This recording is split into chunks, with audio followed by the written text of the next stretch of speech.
Continuando aí a nossa sequência de resoluções da prova da USE, hoje a gente vai resolver a prova de 2022, prova de primeira fase. Saudações, senhoras e senhores, por aqui, professor Felipe Garcia, mais de 15 anos de experiência no ensino de Química, criei esse canal só para poder ajudar as pessoas, literalmente divulgar o meu trabalho. Se você acha que esse canal está ajudando você, está contribuindo com o teu aprendizado, se ele está ajudando você a atingir o teu objetivo, seja passar no vestibular, passar numa prova, aprender mais química, testar os seus conhecimentos ou apenas saciar a tua curiosidade, considere deixar um like nos vídeos, considere se inscrever no canal, ativar os sininhos, compartilhar os vídeos com os amigos, e isso fortalece demais o meu trabalho e ajuda a divulgar um conteúdo que é bom e é de graça. E sem mais delongas, bora pra aula. Seguimos aqui, questãozinha 47. Primeira questão da prova da USE. Em geral, as bebidas alcoólicas são bem calóricas por conterem etanol, que depois de metabolizados se transforma em sacarose. Eis uma razão pela qual pessoas com sobrepeso devem evitar o consumo excessivo dessas bebidas. As fórmulas químicas do etanol e da sacarose são... Vamos lá. Etanol. A gente divide esse nome aí em três partes. Primeiro, et, dois carbonos. AN, só ligação simples entre carbonos. OL, sufixo de álcoois. Então a gente tem dois carbonos, um álcool ligado a eles e só ligação simples entre eles. O que a gente vai ter aqui? CH3CH2OH. A gente pode representar assim: CH3, CH2, OH, ou a gente pode representar C2H5OH, ou a gente também pode representar C2H6O. Beleza?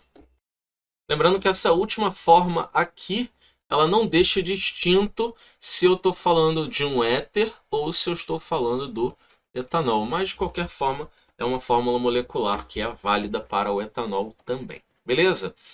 E etanol e sacarose, é aí que a galera começa a se confundir. O pessoal tem em mente a fórmula química da glicose. E aí a glicose é o famoso C6H12O6, enquanto a sacarose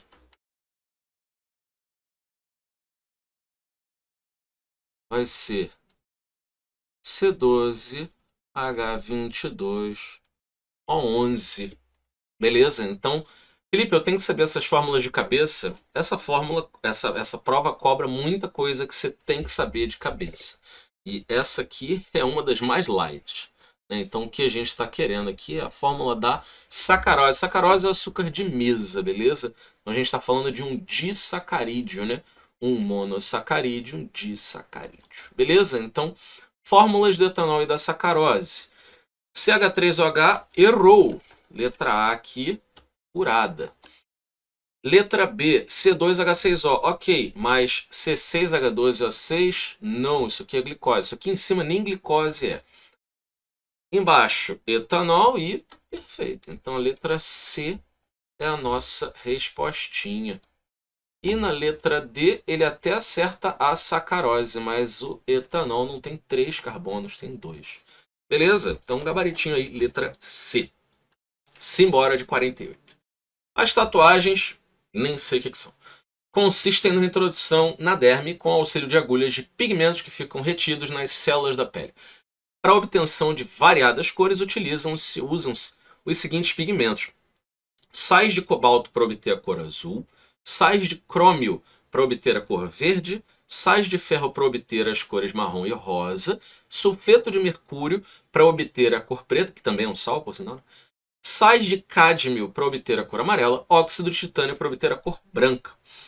Considerando a possibilidade de tatuar a bandeira brasileira. Bandeira brasileira em seu braço. Os tipos de pigmento empregados seriam os sais dos metais de transição específicos do bloco D pertencentes aos grupos. Então vamos lá. Bandeira brasileira. Versão brasileira.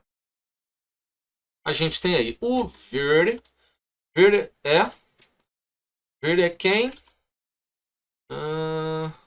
Sais de cromo para obter a cor verde. Beleza pura. Então, verde está aqui, é o nosso cromo.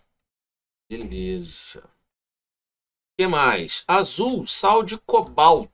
Então, sais de cobalto para obter a cor azul. Cobalto está aqui, ele é o cobalto. Acho que não precisa. Cadê? Sais de cádmio para obter a cor amarela. E óxido de titânio para obter a cor branca. Vou sublinhar de cinza aqui, porque se sublinhar de branco não dá para ver. E óxido de titânio para obter a cor branca. E aqui nas alternativas a gente só vê 4 cores, né? E o pessoal pergunta assim, pô, Felipe, mas o cara não vai escrever o centro da bandeira, né? Ordem e progresso? Então, a letra é verde, cara. Oficialmente falando, a letra é verde. Então ele só precisa de 4 cores. Verde, azul, amarelo e branco. Branco para fazer as estrelas e a faixa. Verde, azul, amarelo, óbvios. E o verde para fazer escrita também, né? Ordem e progresso é escrito oficialmente em cor verde. Apesar da gente ver algumas versões da bandeira com cor preta ou azul escura. Ela é oficialmente verde, de acordo com uma legislação de 1992. É isso. Então, vamos lá. O que ele está querendo aqui? Os sais dos metais de transição específicos do bloco D. E aí, presta atenção no seguinte. O cromo, o cobalto e o cádmio, eles vêm de sais. Mas o titânio, ele vem de um óxido. Ou seja, a gente não vai falar em termos de grupo. Porque ele falou aqui só 2 sais de metais de transição específicos do bloco D. Então, o mercúrio, ele está no bloco D, sem dúvida. Mas ele não veio de sal, ele veio de óxido. Então a gente quer ver os sais de cromo, sais de cobalto e sais de cádmio. Beleza? Então, vamos começar pelo cromo. Como é que a gente vai saber em que grupo ele está? A gente não sabe o sal, Felipe, mas a gente só quer o grupo dele. Então a gente faz a distribuição eletrônica dele como se ele não tivesse perdido nenhum elétron. Então tá lá. Número atômico dele, 24. A gente vai fazer a distribuição eletrônica até chegar a 24 elétrons. Cheguei a 10. 1s2, 2s2, 2p6. 3s2, 3p6, 4s2. Cheguei a 20. E agora o número atômico dele é 24. Então, 3d4. Tá, Felipe, então ele está no grupo 4. E aí você cai na pegadinha aí, vai ter um monte de alternativa com o grupo 4. O grupo D, os metais de transição, bloco D da tabela, né? Deixa eu puxar isso aqui um tico para baixo para eu fazer uma obra de arte aqui.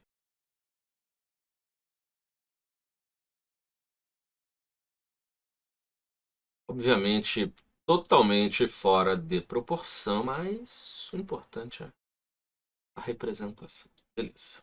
Bom, os metais ali do bloco D, eles vão começar a partir do grupo 3. Aqui a gente tem as duas primeiras colunas, grupos 1 e 2. Aqui a gente vai ter 10 colunas. 3, 4, 5, 6, 7, 8, 9, 10, 11, 12. A gente aqui tem até o grupo 12. Aqui a gente tem do 13, 6 grupos. 13, 14, 15, 16, 17, 18. Então a gente vem do 13 ao 18. Beleza? Ou seja, esse grupo 3 aqui, ele vai terminar em D1. E assim a gente vai até o 12 e termina em D10. Certo? Então aqui eu estou terminando em D4. Se o 3 é D1, 4 é D2, 5 é D3, 6 é D4. Então a gente sabe que por terminar em D4, a gente está falando do grupo 6. Beleza? Grupítio 6. Depois do cromo, a gente tem o cobalto. E aqui, pô, Felipe, eu preciso fazer toda a distribuição até o cobalto? Até o final do cobalto? Não. Você sabe que o cromo tem 24 elétrons. Ele termina em 3d4. O cobalto tem 27. Ele vai terminar em 3d7. Então eu nem preciso repetir isso aqui tudo. Eu já sei que isso aqui vai ser igual, só que o cobalto vai terminar em 3d7. E aí, 3d7, se 3d4 é grupo 6, 5 é grupo 7, 6 é grupo 8, 7 é grupo 9. Então, 3d7 vai ser grupo 9. Beleza? Depois eu venho com o cádmio. E aí? Qual é o número atômico do cádmio? 48. Então, vamos fazer esse aqui desde o início para a gente não confundir. 1s2, 2s2, 2p6. Fechei 10 elétrons. 3s2, 3p6, 4s2. Fechei mais 10. 3d10. Fechei mais 10. 30. Ele tem 48. Então a gente continua. 4p6, 5s2, 8, 4d, são 48, 4d10. E aí, a gente viu que ele está no grupo, na última coluna do bloco D, ele está no grupo 12. Beleza? Felipe, eu não consigo fazer distribuição eletrônica. Como que eu monto aquele diagrama maravilhoso de Pauli mesmo para fazer a distribuição eletrônica, ter todos os termos ali? S, 2S, 2P, 3S, 3P, 3D, 4S, 4P, 4D, 4F, 5S, 5P, 5D, 5F, 6S, 6P, 6D, 7S, 7P. Como que eu faço para memorizar isso? Eu preciso memorizar? Preciso. E como que eu faço para memorizar isso? Um item na primeira linha, 2 na segunda, 3 na terceira, quarto na quarta, quarto na quinta, 3 na sexta e 2 na sétima. É como se fosse um triângulo, né? Só que eu não termino ele no 8, porque não tem 8 períodos. E aí agora eu vou fazer aquele traçadinho diagonal, ó. Daqui até aqui, daqui até aqui, daqui até aqui, traçando todo. Até aqui, daqui até... E essa vai ser a ordem crescente de energia dos termos. Beleza? Então,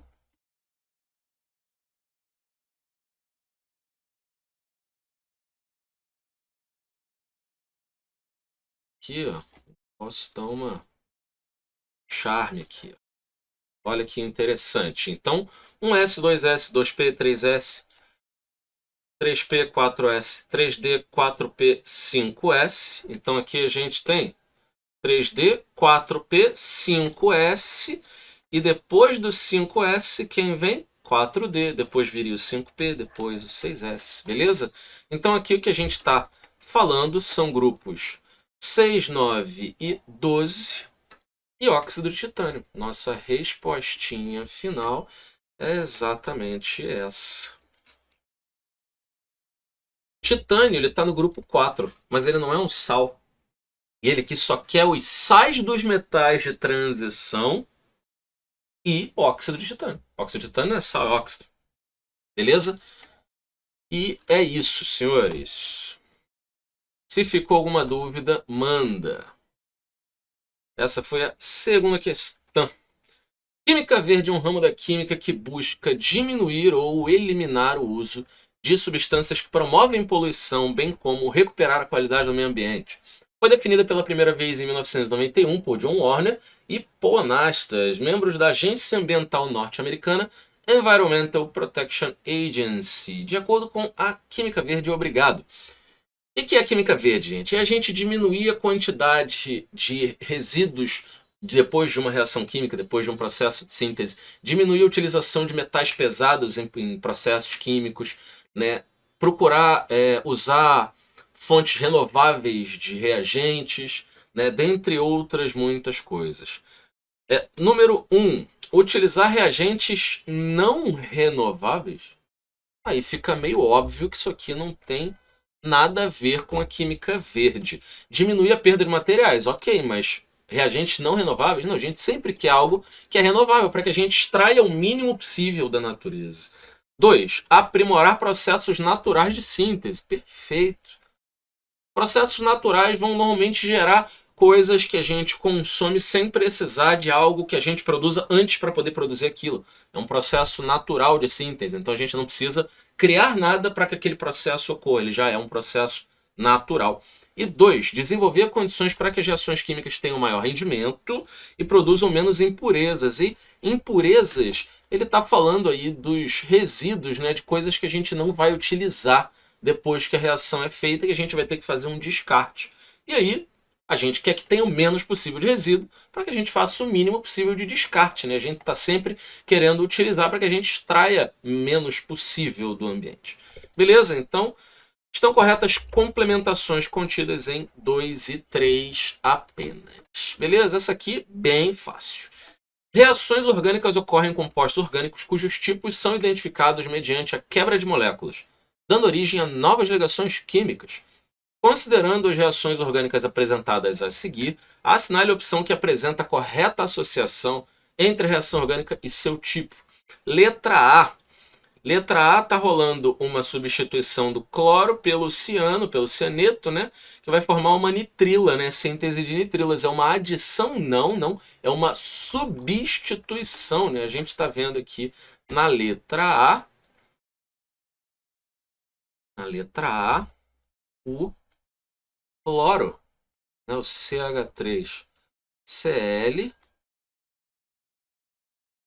trocando de lugar aqui com o cianeto. Então é uma reação de substituição, beleza? Letra B.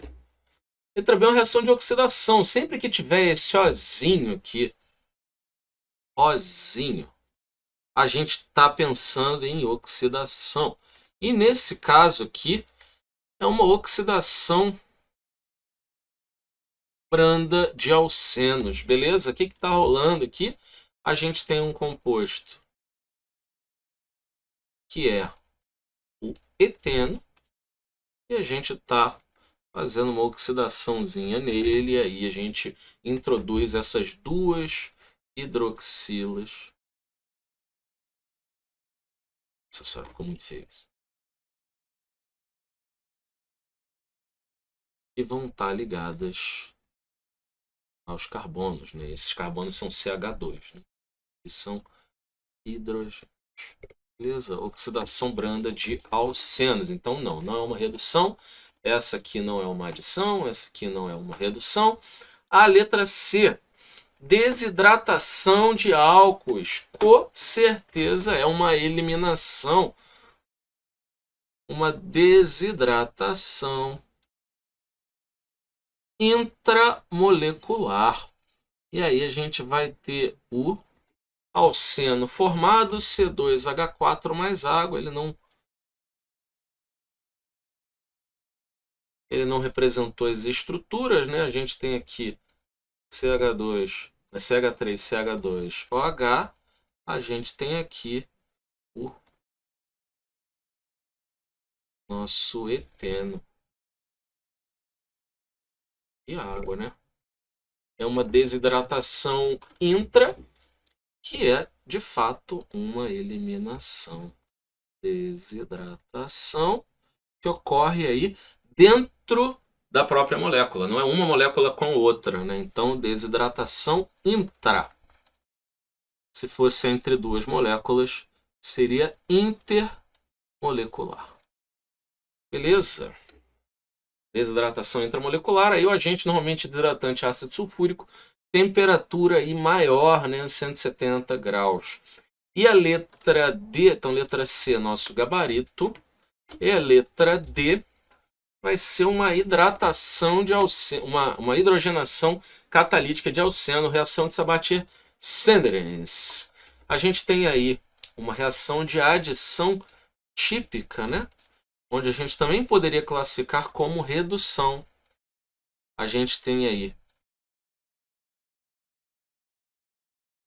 essa dupla sendo quebrada e formando uma simples com hidrogênio para cada lado. Vou botar isso aqui só como um H3CCH3. Beleza?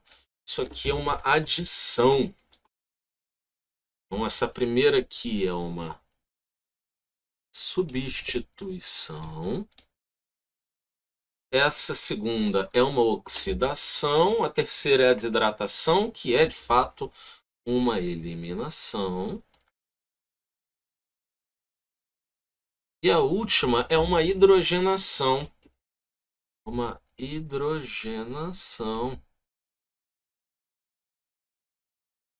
que é uma reação de adição. Aqui ele não representou, né? Mas também posso configurar ela como uma reação de redução. Mas não é definitivamente uma substituição. Beleza? Como que eu posso ver isso de uma maneira prática, Felipe? Olha a quantidade de reagentes, olha a quantidade de produtos. Se a gente tem um reagente e dois produtos, a gente está falando de eliminação. Se a gente tem dois ou mais reagentes e um produto, é uma adição. Se a gente tem dois reagentes e dois produtos, vai ser uma substituição. E oxidação e redução vai dependendo do que a gente forma. Beleza? Simbora, gabaritinho aí, letra C. Então essa aqui não é substituição. Errou. Letra C. Vamos de next. Questão 51. A fórmula de um sal é constituída de 25,82% de potássio. Então vamos lá, 25,82% de potássio. Esse é aquele momento que se o vídeo tá te ajudando, você dá um like, se inscreve no canal. Dá essa moral para mim. E aí, fórmula percentual, fórmula centesimal. Vamos botar isso aqui para esse lado. Ele está falando de porcentagens de potássio, porcentagem de bromo e porcentagem de oxigênio. Isso aqui é igual a 25,82. Então, 25,82 e 25,82. Embaixo, 52,9 e 21,20. 52,9 e 21,20. O que a gente faz aqui? Vamos fingir que a gente tem uma amostra de 100 gramas, beleza? Se a gente tem uma amostra de 100 gramas, quantos gramas vão ser de potássio? 25,82 gramas. Quantos gramas vão ser de bromo? 52,9 gramas e de oxigênio, 21,2. Beleza? Quantos mol tem de cada um desses elementos nessa quantidade, nessa massa? O potássio a gente vai dividir por 39, que é a massa molar do potássio. Aqui, ó, 39. O do bromo a gente vai dividir por 80. E o do oxigênio a gente vai dividir por 16. E aí, 25,82 divididos por 39. É uma conta ingrata, você vai ter que executar ela. Mas aqui a gente vai ter aí mais ou menos, tem que multiplicar por 100 para virar uma porcentagem, né? Seria 0,66 mol de potássio. Aqui a gente está falando de 52,9 divididos por 80, e também vai dar 0,66 mol de bromo. Vou botar, nem precisa botar, senão vou ocupar um espaço danado aqui. E aqui embaixo deve dar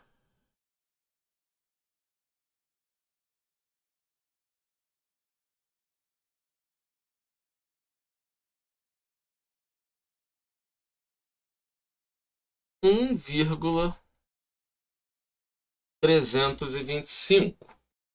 E aí a gente faz o quê? Divide todos pelo menor deles, ou seja, 0,66.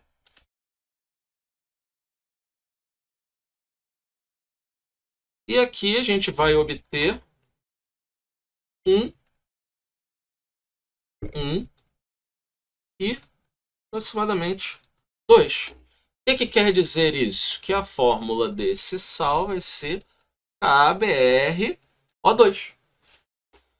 Felipe, o que você fez aí que eu não entendi nada? Eu supus que eu tinha uma amostra de 100 gramas. E eu sei a porcentagem em massa de cada elemento. Então eu sei qual é a massa de cada elemento que tem nessa amostra. Eu dividi pela massa molar deles, para eu saber quantos mol desse elemento tem. E aí depois eu dividi pelo menor para eu poder obter o menor valor inteiro desses números. Porque não adianta eu botar uma fórmula K066, BR 0,66, entendeu? E O 1,325. Essa fórmula não vai funcionar.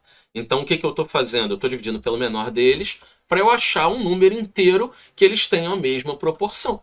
E aí a fórmula que eu cheguei, KBrO2. E aí, qual é o nome desse sal?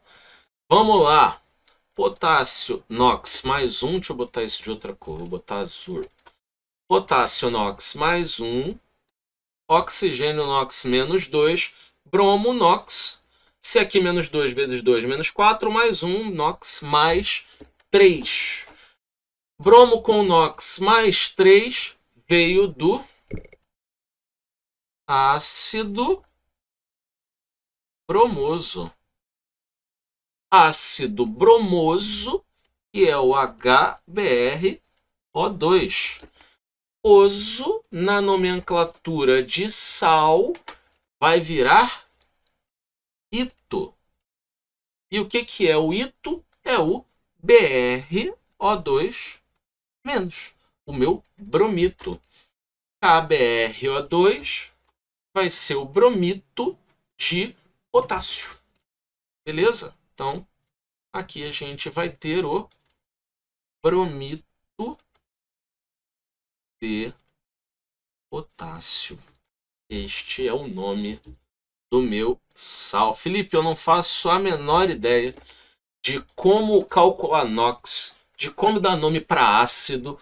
Vou deixar o link da aula de NOx e da aula de ácidos aqui embaixo na descrição, beleza? E se você quiser, se achar que é necessário, vai lá e dá uma conferida. Espero que esse carro não tenha batido aqui na rua, que esteja tudo bem com ele. Bromito de potássio. Então, letra B. Número 52. Considerando a cinética química, que estuda a velocidade das reações químicas e seus mecanismos, assinale a afirmação verdadeira. Quando se refere a um reagente, a variação no número de mols tem sinal positivo. Vamos ver uma coisa. Letra A. Reagente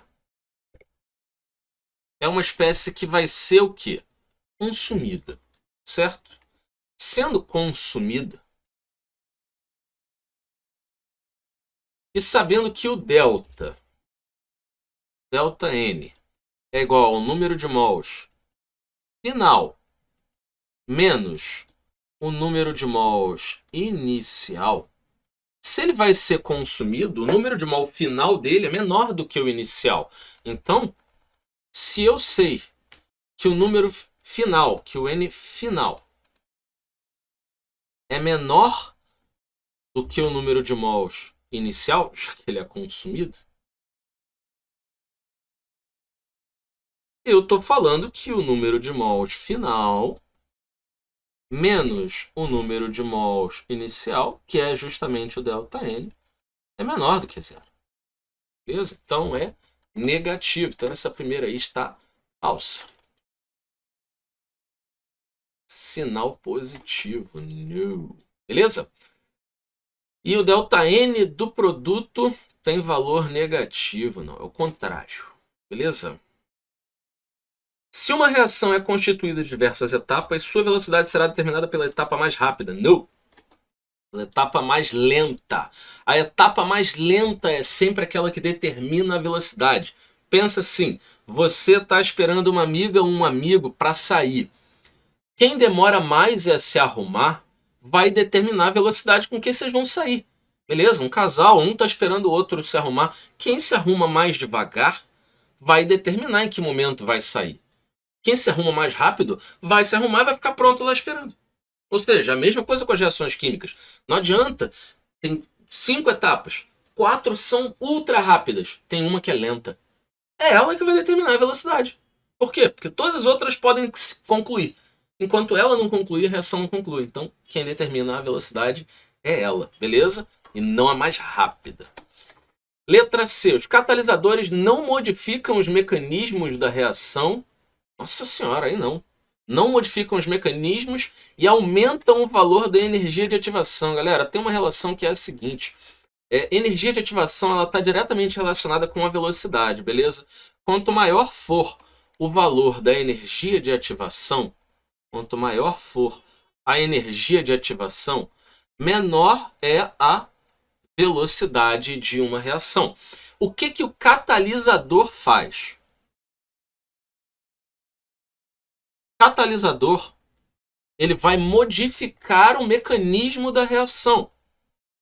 Modifica o mecanismo. É como se ele pegasse aquela reação e falasse assim, ó, vem comigo que eu tenho um atalho energético para você. Como assim um atalho energético? Eu vou fazer você acontecer de uma maneira diferente e essa maneira diferente tem uma energia de ativação menor.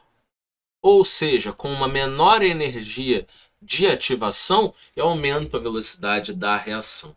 Beleza? Então, é exatamente isso que o catalisador vai fazer. Ele vai modificar a forma como a reação acontece. Ele vai ser restituído no final. Por mais que ele mude a estrutura dele, no final ele é restituído exatamente da mesma forma como ele entrou. E ele modifica esse mecanismo, diminuindo a energia de ativação, que é a energia mínima para que o processo aconteça. Beleza? Então ele nem aumenta o valor e ele modifica o mecanismo. Ele diminui o valor e modifica. Beleza? Então, letra D. Energia livre permite verificar se a temperatura muda a espontaneidade de uma reação.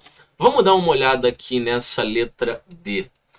O que ele falou energia livre? Energia livre de Gibbs, né? Ela vai dar a espontaneidade ou não a um processo em termos numéricos. A gente tem energia livre de Gibbs como sendo ΔH menos T ΔS. Se o ΔH for positivo, for maior do que zero, e o ΔS for menor do que zero, o ΔG, se isso aqui for positivo, menor. positivo, negativo, o ΔG vai ser maior do que zero. Se o ΔH for negativo e o TΔS for negativo também, aí a temperatura vai definir se esse processo vai ser espontâneo ou não. Se os dois forem positivos, aí a gente vai ver com a temperatura também se o processo vai ser espontâneo ou não. E se for ao contrário, se o primeiro for negativo e o segundo for positivo, a temperatura vai determinar ou não. Na verdade, a temperatura é um valor absoluto, né? A gente tem a temperatura aqui em Kelvin, então a temperatura é sempre um valor positivo. Aqui a gente vai ter o ΔG menor do que zero. Então, aqui a gente tem espontaneidade. Nesses dois casos, eu estou dependendo de T. Beleza? Depende de T. Para o processo ser espontâneo, eu tenho que ter um ΔG menor do que zero. Processo espontâneo significa que a gente tem o ΔG menor do que zero. Beleza?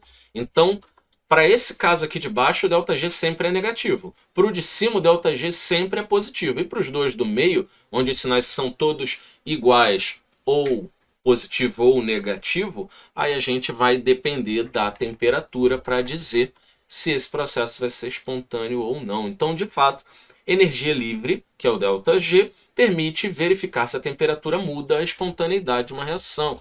Isso aqui é o que ele está chamando de energia livre, que o nome completo é energia livre de Gibbs.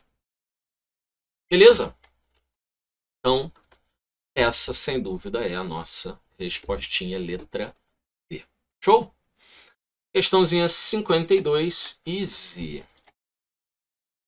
Deixa eu like, se inscreve no canal. Questão 53. No que diz respeito à teoria cinético-molecular dos gases, elaborada pelo físico alemão Rudolf Clausius, é correto afirmar que... Galera, quem foi esse cidadão aí, o Clausius, que propôs essa teoria cinético-molecular ou teoria cinética dos gases? Né? Ele está falando aí de gases perfeitos. Né? Então vamos escrever aqui o que ele falou. Ops, estou na camada errada. Estou na camada certa.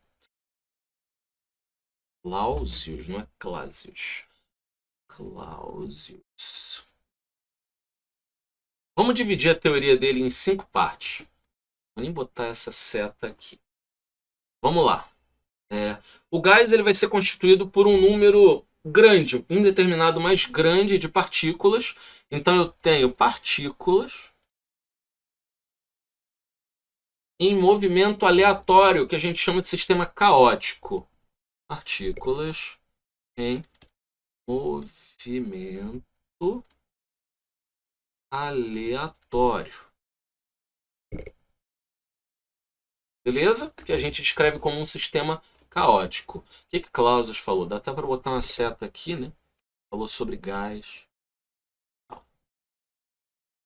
Segunda fala de Clausius. A gente vai ter o volume da partícula desprezível. O volume individual, né? Essas partículas, na verdade, elas são moléculas, né? De cada partícula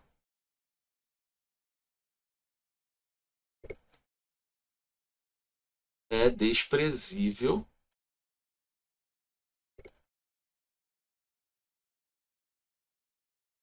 em relação ao volume do recipiente. Beleza? A terceira, eu não vou ter interação, as partículas, né? As partículas, que vão ser as moléculas, né? Elas não vão interagir. Então não tem interação intermolecular entre elas. beleza? A gente diz que não vai ter forças de atração e nem repulsão, né, de uma maneira mais universal. E a quarta proposição é que a energia cinética, a energia cinética é proporcional à temperatura. É proporcional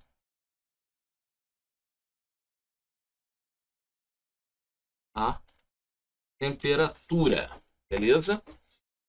Então essas são as falas aí de Clausius. Vamos ver o que a questão está falando. É correto afirmar que... Tô na camada certa? Tô. Tô. Tô. A pressão total de uma mistura de gases é a soma das pressões parciais dos gases componentes da mistura. Isso é verdade. Só que não foi Clausius que falou, né? A letra A, na verdade, é a lei das pressões parciais de Dalton, né? Lei das pressões parciais, que foi proposta por John Dalton.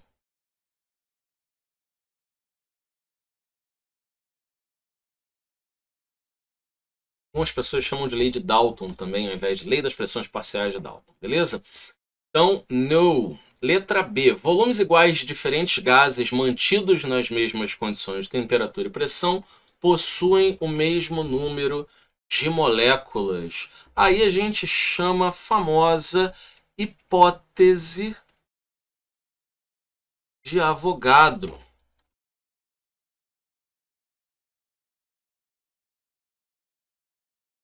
Hipótese de Avogadro, obviamente, foi Amedeo Avogadro, italiano, e não Clausius, que é o alemão físico. Beleza?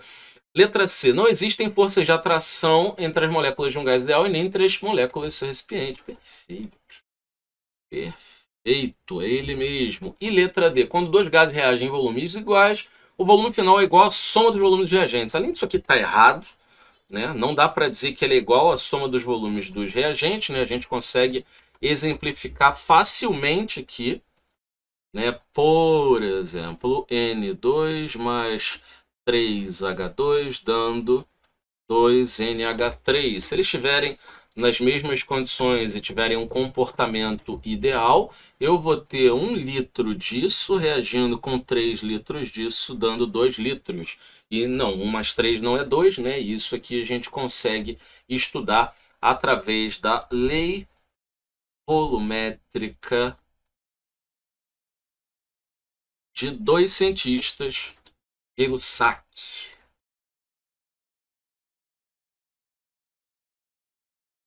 Beleza? Então, nem foi Clausius e nem tá certa essa afirmativa. Show? Vamos para a última questão. A polaridade da molécula está diretamente associada com a sua geometria.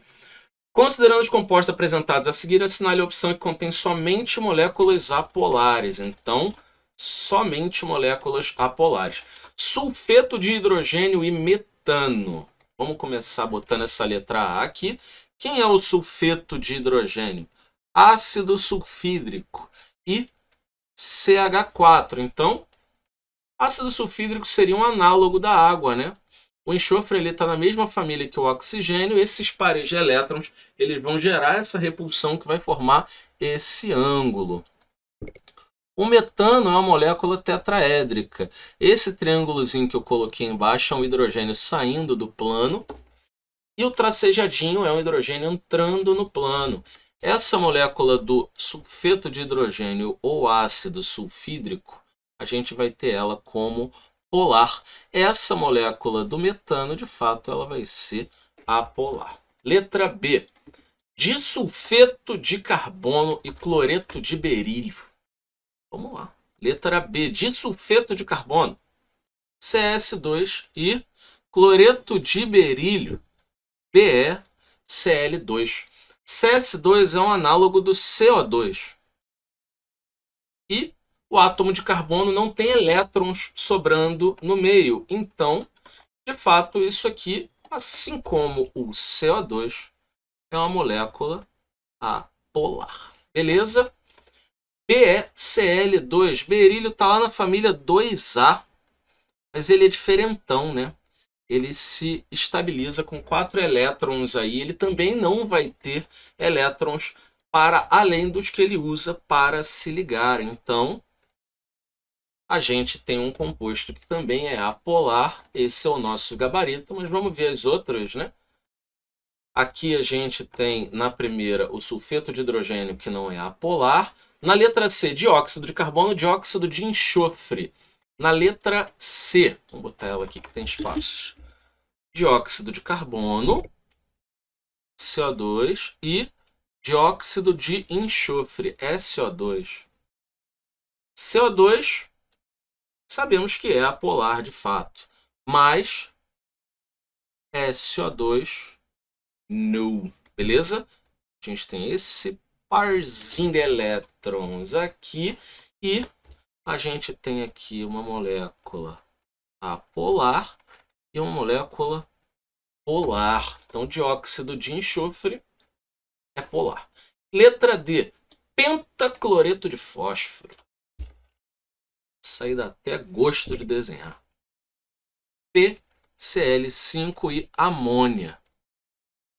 Então vamos lá. O que é o PCl5? Uma ligação no plano, outra ligação, uma ligação saindo do plano, outra ligação entrando no plano.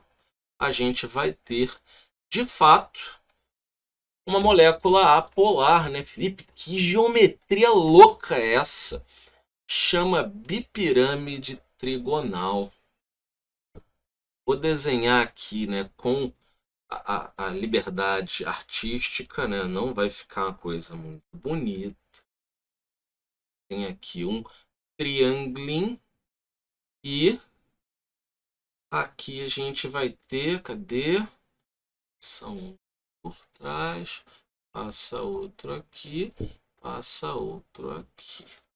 Beleza? A gente vai ter dois triângulos, duas pirâmides de base triangular, uma por baixo encostando, compartilhando o fundo, ligando, digamos assim, com a outra, né? E o NH3, nosso velho conhecido, nitrogênio ligado a 3 átomos de hidrogênio, sobra um parzinho de elétrons aqui em cima que faz essa repulsão para poder descer as ligações, torna o composto polar. Esse aqui, de fato, ele é apolar, mas o NH3 é um composto polar. Beleza? Se não tivesse esse parzinho de elétrons, como um BF3, por exemplo, eu teria uma coisa plana. E aí, de fato, não tendo elétron para gerar repulsão, esse aqui também seria apolar. Beleza? Aqui, vamos botar o nome das geometrias para ficar bem bonito. Isso aqui é uma geometria angular. Essa aqui é uma geometria tetraédrica. Ops, tetra não. Édrica. Tetraédrica. Aqui embaixo a gente tem geometrias lineares.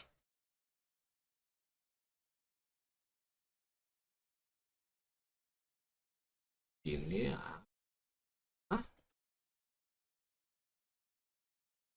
Aqui uma linear e uma angular.